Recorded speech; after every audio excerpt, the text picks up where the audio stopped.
2000 kilometre দূর থেকে সরাসরি একটা বেডরুমে আঘাত, ফ্ল্যাট বা পুরো বিল্ডিং অক্ষত। টার্গেট শুধু সেই রুমটি। কি অবাক হচ্ছেন? হওয়াটাই স্বাভাবিক। এটা কোনো জাদু নয়, এটাই আধুনিক প্রযুক্তি। এটাই সেই ভয়ঙ্কর বার্তা, পৃথিবীর কেউ আর নিরাপদ নয়। এই ঘটনা প্রমাণ করে এখনকার দুনিয়ায় কেউ আর স্বাধীনভাবে বাঁচতে পারছে না। সবার জীবন এখন কিছু প্রযুক্তি ক্ষমতাধর দেশের জিম্মায়।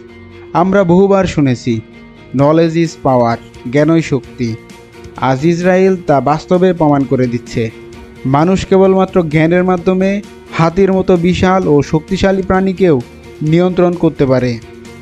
জনসংখ্যা কিংবা আয়তন নয়, জ্ঞানই সত্যিকারের ক্ষমতা। পৃথিবীর সবচেয়ে বর্বর অবৈধ রাষ্ট্র ইসরায়েল, যার আয়তন 21,000 বর্গ কিলোমিটার।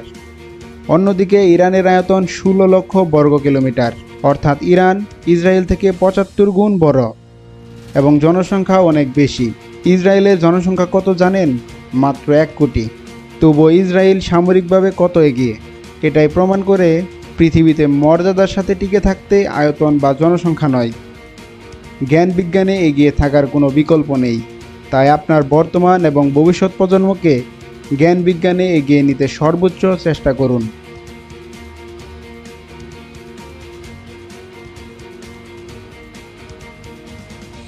পৃথিবীর দ্বিতীয় বর্বর সন্ত্রাসী রাষ্ট্র আমেরিকা, যারা দ্বিতীয় বিশ্বযুদ্ধ, কোরীয় যুদ্ধ, ভিয়েতনাম যুদ্ধ, ইরাক যুদ্ধ ও আফগান যুদ্ধে শুধু বেসামরিক মানুষই হত্যা করেছে 10 কোটির বেশি।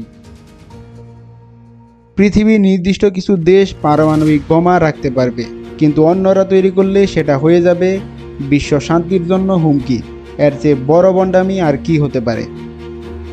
তারা ইসরায়েলকে প্রকাশ্যে সাহায্য করছে, কিন্তু মুসলিম দেশ ইরান একাই লড়তেছে।